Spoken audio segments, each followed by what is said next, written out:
আপনি যদি এই কয়টি খাবার আপনার বাচ্চাকে নিয়ম করে খাওয়ান তাহলে খুব শীঘ্রই আপনার বাচ্চার ওজন বাড়তে শুরু করবে ইনশাআল্লাহ। আসসালামু আলাইকুম দর্শক, নুরস মমের আজকের পর্বে নিয়ে এসেছি 6 মাস থেকে 5 বছর বয়সী বাচ্চাদের জন্য খুবই পুষ্টিকর এবং মজাদার একটি নাস্তার রেসিপি। এই খাবারটি তৈরি করে আপনারা বাচ্চাদেরকে সকাল এবং রাতের প্রধান খাবার হিসেবে খাওয়াতে পারবেন।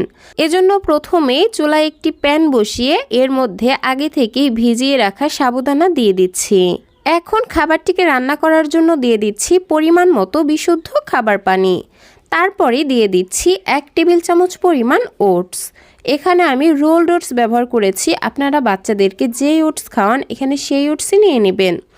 আর প্রতিটি উপকরণ আমি আমার বাচ্চার চাহিদা বুঝে নিয়েছি। আপনাদের বাচ্চারা যতটুকু খেতে পারবে সেই পরিমাণটা বুঝে এখানে সব কিছুর পরিমাণ কমিয়ে বাড়িয়ে নিয়ে নেবেন। যাই হোক, এবার চুলার আঁচ মিডিয়ামে রেখে ঘন ঘন নেড়েচেড়ে আমি খাবারটিকে রান্না করে নিব।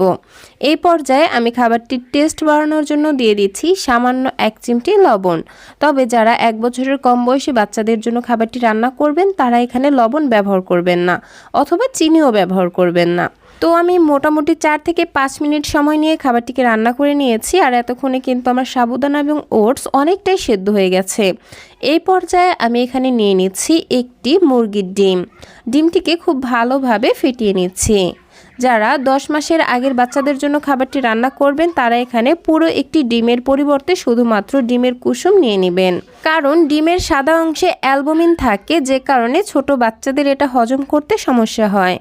যাই হোক, ডিম ফেটিয়ে নেওয়ার পর এবার অল্প অল্প করে দিয়ে দিব আর এক হাত দিয়ে অনবরত নেড়েচেড়ে দিব, যাতে খাবারটির সঙ্গে এই ডিম খুব ভালোভাবে মিশতে পারে। ডিম দেওয়ার পর আর মোটামুটি 2 মিনিট রান্না করে নিব, তারপরেই আমি চুলাটা অফ করে দিব। তবে চুলা থেকে খাবারটি নামানোর আগে খাবারটিকে আমি আরও একটু পুষ্টিকর করতে চাচ্ছি, সেজন্য আমি এখানে 1 চা চামচ পরিমাণ ঘি যুক্ত করে দিচ্ছি। ঘিতে রয়েছে গুড ফ্যাট এবং ক্যালোরি, যা বাচ্চাদের দ্রুত ওজন এবং মেধাশক্তি বাড়াতে সহায়তা করে। এই তো আমার খাবারটি একদমই রেডি হয়ে গেছে বাচ্চাকে খাওয়ানোর জন্য। আমি ঠিক এরকম ঘনত্বে রেখে খাবারটিকে চুলা থেকে নামিয়ে নিচ্ছি। আর এই তো তৈরি হয়ে গেল বাচ্চাদের জন্য হাই প্রোটিন সমৃদ্ধ, ক্যালোরি বহুল এবং মজাদার একটি নাস্তার রেসিপি। আমি যেহেতু খাবারটিতে কোনো ধরনের তাল মিশ্রি বা চিনি ব্যবহার করিনি, সেক্ষেত্রে কিন্তু খাবারটি মিষ্টি হয়নি।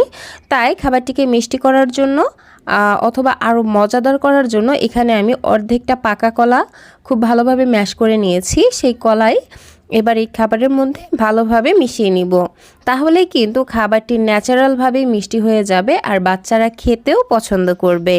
আর একটা কথা, যেসব বাচ্চারা গরুর দুধ খায় তাদের ক্ষেত্রে কিন্তু খাবারটি পানির পরিবর্তে গরুর দুধ দিয়েও রান্না করতে পারবেন।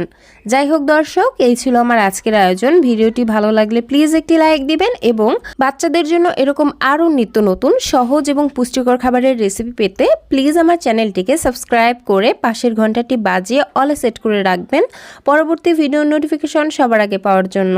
আজকের মতো বিদায় নিচ্ছি। সবাই ভালো থাকবেন, সুস্থ থাকবেন। আল্লাহ হাফেজ। আসসালামু আলাইকুম।